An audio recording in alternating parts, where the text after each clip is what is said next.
I didn't know what I was going to be talking about, and I asked my PR person this morning, what am I talking about? And she said, well, anything you want to. I said, okay. Because my favorite topic and the most intractable problem in the world for me and for millions of other men is how do you distinguish between a Bangkok girly boy and a real woman? So, for some people it's not an issue, maybe. For others it might be. So, however, she said, no, that's too political. We have no clue what the Donald Trump administration is going to do in relation to Thailand. So, we avoid political topics. Bitcoin. There's been a lot of talk recently about China and China's moves to, in some people's minds, crack down on Bitcoin, and I think in the right people's minds, provide a great deal of legitimacy. My first wife was Chinese. When I met her, she spoke very little English. I spoke absolutely no Chinese. When we left, I was completely fluent in curse words in both Cantonese and Mandarin. And that was about all I got out of that relationship. I did keynote the Chinese National Security Conference in Beijing in August of some 7,000 people, the largest group I've ever spoken to, where I met Jihan Wu, the CEO of Bitmain, and a whole bunch of other very important people. The Chinese are way too smart not to know that some cryptocurrency is going to become the world standard. I mean, this is a fact. The Pandora's box has been opened. You'll never get it closed. You will never get altcoins back into that box, no matter how governments may complain, no matter how scary it may be for collecting taxes. The world is going to change. The Chinese know this. And the Chinese virtually are in control of Bitcoin now. So they are not going to kill their prodigal child, not the one that's going to bring them in the future great control and power in the world. So believe me, what China has done is added legitimacy. It's taken away much of the underbelly, the darkness, the Bitcoins on the dark web, this aspect which puts people off. So in my opinion, I don't know why the price went from $1,100 to $770 suddenly. It should have gone up by a factor of 2, and it will. The world will catch on. My company, MGT, what do we do? We're I think the leading cybersecurity company in the world, only because I'm leading it.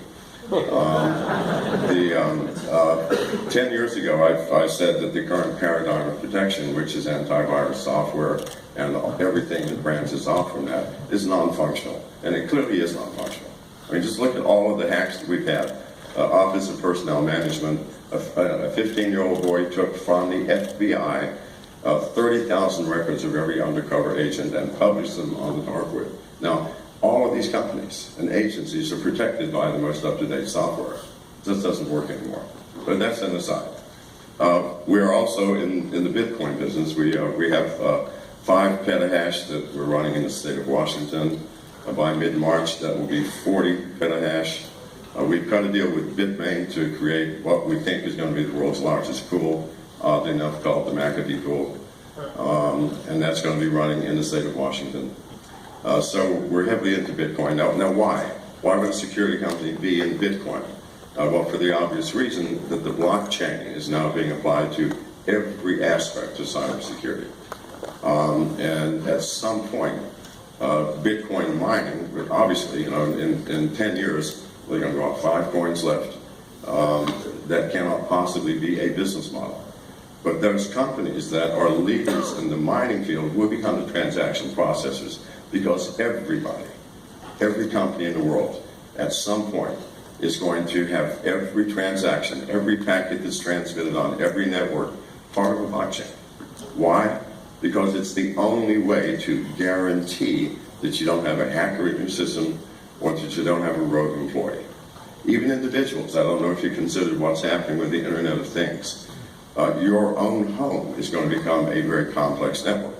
You might come home one day and your key no longer works through to your house, and the police arrest you for doing a DDoS attack on your neighbor. And if you've been putting everything in a blockchain, you unwind all this and find out that the refrigerator became friends with the thermostat, and they decided to kick your ass out, and it was the washing machine that did the DDoS attack. But don't laugh about this, because seriously, when the DYM hack, which brought down half of the internet in America, you know who did that? CCTV cameras and refrigerators all over the world. So the Internet of Things is going to be a big thing. But these are also societies. What I really want to talk about are two things. Why is the Bitcoin field so small? Why are there so few users considering the power and the utility? And the second thing is the absolute foolishness of having software wallets. Being in the security field, I go out of my way to get infections on everything that I have, my laptops, my phones. The easiest way to do it is to visit any porn site in the world. No, seriously.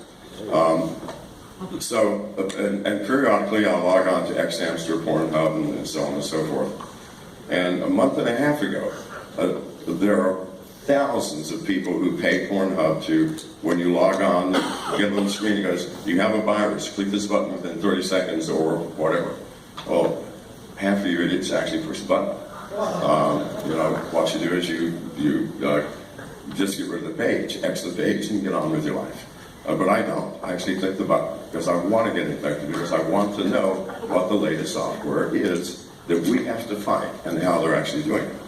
So when that thing first appeared, it was about 2.5 months ago. It was one of these flashing things. You got a virus. Click this button now within 90 seconds or whatever. Well, I clicked the button. The next day, 5 of my Bitcoin wallets were emptied. Now, I have every wallet in the world for almost every currency. Why? Because I'm looking at companies that do exchanges, exchanging Bitcoin for Moneros and Moneros for Ethereums and so on and so forth. So I'm always testing these things. The only wallet that did not disappear was Mycelium. Now, if any people of you like Mycelium, don't clap yet, okay? Because, but oddly enough, nothing was taken out of Mycelium. 3 days later, I go into Mycelium to do a transfer into Ethereum, and a half an hour later, my Mycelium wallet is gone. Why? Because here's what I forgot. Among things that were downloaded on my system were key locking software, and obviously screen capture. So Mycelium has a six-character code before you can actually proceed with the transaction. As soon as I type that code in, whoever's monitoring my phone now had my code for Mycelium, and it was empty. So this is unique because I go out of my way to get every piece of malware in the world. But if any of you have ever visited a porn site, I promise you have keystroke locking software on your phone, and possibly screen capture as well. So what does that mean? That means that, let's say you've got a brand new wallet, and they say, here are your seed keys, please type them in. Well, whoever's in the phone also has your seed keys. This is the reality that we're living in. And I know people who keep hundreds of thousands of dollars in wallets on smartphones. That money will disappear one day. Guaranteed. Absolutely guaranteed. So we spend all of this time worrying about encryption, end-to-end encryption. That's all nonsense. The hackers are way ahead of you, way ahead of us. There's no man in the middle anymore. No one's trying to listen to communication from one point to another. They're trying to get into your phone to become the master of that phone. Because in the Android system, there's only one phone that cannot be remotely rooted. That's, by the way, that's the first thing that happens when you go to a porn site. Your phone is now rooted. You just don't know it. Because there's remote rooting software. The only one that can't be done is the Samsung S7. And I'm hearing now rumors that even that one can be done. So, phones are designed, all mobile devices are designed for what? To be spy devices. Why? Because they sell to marketers everything they could possibly find out about you. Your location. Are you close to a store? What did you last buy? Who are your friends? Whose friends are their friends? What are you saying in your emails and your text messages? Read when you download an app, the permissions that you've been giving out. So if a marketing app can do it, a hacker can do it. So if any of you have visited a porn site on any device, I promise you, someone's watching you, listening to you, and monitoring your keystrokes. And if you have a Bitcoin wallet or something of value on that phone, and they happen to be interested in it, it's going to disappear one day. I don't care whose wallet you use. And Mycelium, by the way, is a very secure wallet. But nothing can protect you against the man, not in the middle, but on top. The one whom you allow into your system by clicking, there's a virus in the system, click here to get rid of it. Or a notification shows up in your notification panel from Google. Password needs fixing or something. You click it. Don't do those things. You get an email from somebody you don't know, don't even open it. If you don't know it, you don't need to know. And so even if you get emails from friends, and you know the friend, and the friend says, oh, I found an interesting link, click here. Call that friend first before you click that link. Because it may not be your real friend. It may be someone spoofing their ID. So, excuse me a second. So wallets are going to be the big thing. Now, nothing seems to be happening, right? How do you know? I mean, I lost thousands of dollars on this one thing from Pornhub. Who do I report it to? The police or the crypto? Is there some central agency where I can call up and say, I'd like to report the fact that I downloaded some software and it wiped out all my Bitcoins? So no, we don't know about those things. And believe me, if it can happen to me, it can happen to you. And probably has happened to many thousands of people. And sometimes you don't even know why. I mean, I consider myself of average intelligence, and yet I have lost thousands of dollars in transactions by just transferring from Bitcoin to Ethereum using various companies. Why? Because it's late at night, it's 11 o'clock, I'm tired, I've had a glass of wine. So you have the send wallet, you have the intermediary wallet, and you've got the receive wallet. Well, you get one of those confused, your money ends up in limbo. Usually the company that does the exchanges, and they don't bother to tell you that you screwed up, because they don't know who you are. So we are losing money. And it is flowing into the hands of bad people, and we don't even know it. But I promise you this, that somebody, and probably someone who's paying Pornhub and Xhamster millions of dollars to put this keystroke logging software in, is going to one day do a sweep, and 200,000 people are going to lose everything that they have in Bitcoin on every mobile device that they have. So unless you're testing things like I'm doing, and your wallet is on a computer, it's of any kind, your pad, your smartphone, it's going to go away. Count on it. It will disappear. So what are we left with? I'm not promoting Tracor or anything else, but we're left with the only solution that you have, and that is it's got to be a hardware device offline. Even hardware devices that give you your seed keys on your smartphone, well, that's stupid. Who cares if it is a hardware device? Because if you have keystroke logging software or screen capture software, then the hackers have it anyway. So you're keeping it offline, but who cares? They've got your seed keys. They can restart it anywhere they want. So be aware. And I promise you it will happen. It will be a shock to the world, and it's going to affect the price of Bitcoin. Can you imagine 100,000 people lose, millions of dollars in Bitcoin hacking speed? Because they're going to do it in one day. The Russian hackers, the Chinese underground hackers, they're not stupid. They're not going to go and pick one or two or three people. No, because word's going to get around. They're not going to do it all in one day. You're going to have bots that go into your computers. They already have your seed keys. They already have everything they need. And suddenly everybody's wallet is gone. And it will be irrecoverable. Take my word for it, or not. But believe me. So we have to think of solutions that do not involve our money hanging around on devices that have operating systems that are known that can be hacked and manipulated by other people. So you got to have some hardware device. Bury it in your backyard, put it in your refrigerator, whatever. Unless it's a smart refrigerator, who knows? So that's problem number one. Problem number two, because I am looking at companies, I fully believe Bitcoin is not the only currency in the world. And we do not know what's going to happen in the future. There are a number of viable cryptocurrency alternatives that I feel might, catch up with or even surpass this Bitcoin. We don't really know. But I do know this, that at some point, there will have to be a means of transferring funds from one to another. So I tried everything, Shapeshift. And I lost $9,000 over the past 6 months doing transactions on Shapeshift. There are other couple of companies I'm looking at, which I will not name, that I haven't lost anything on.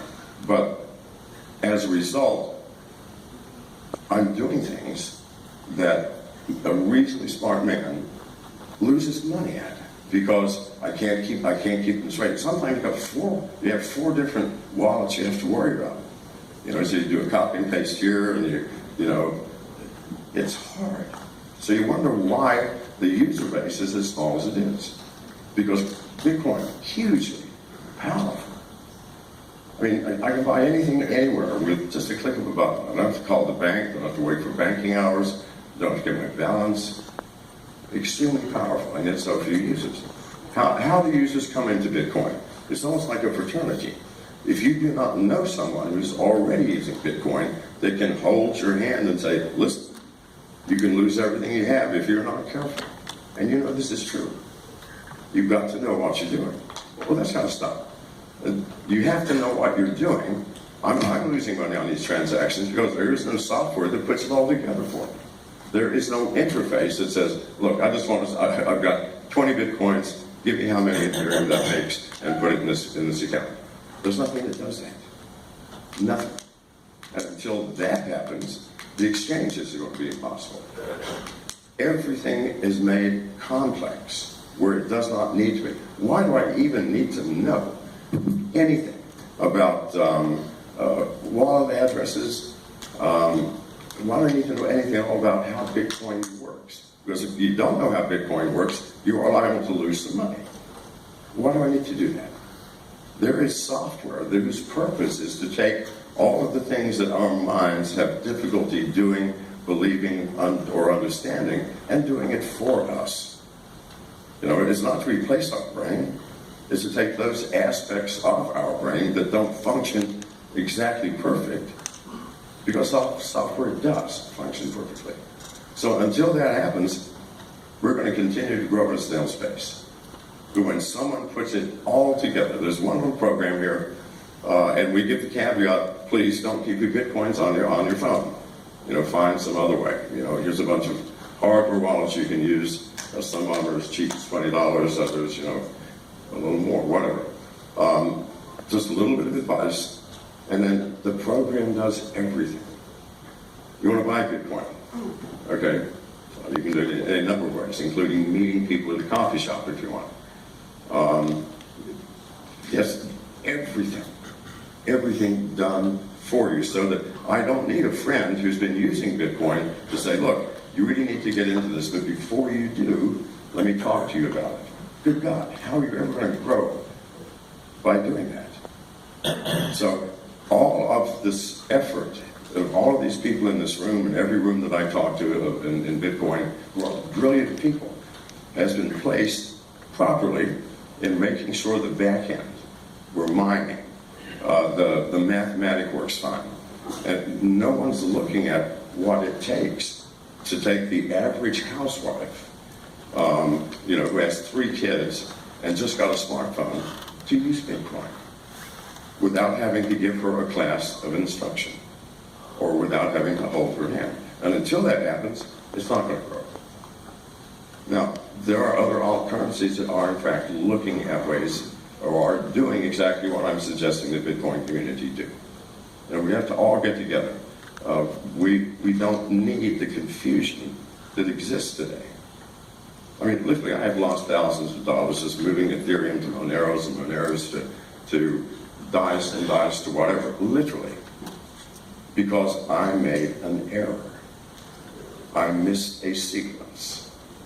Now, did I get any of that money back? No, it's impossible. And so the same thing will happen to other people. And at some point, you will be doing this constantly, because it's not just Bitcoin. There are other alternatives that will be as big as and as accepted as Bitcoin. You're going to have to accept this. And there will be exchanges made. And that function is going to be critical and has to be very simple. And can't let people lose money in the process. Because if your bank loses your money, I can go to the bank and say, hey, you're supposed to transfer money to this account, you transferred it to the wrong account, I want my money back. They'll give it back. Well, Bitcoin, you transfer it to the wrong address, I get it back. Doesn't happen. So,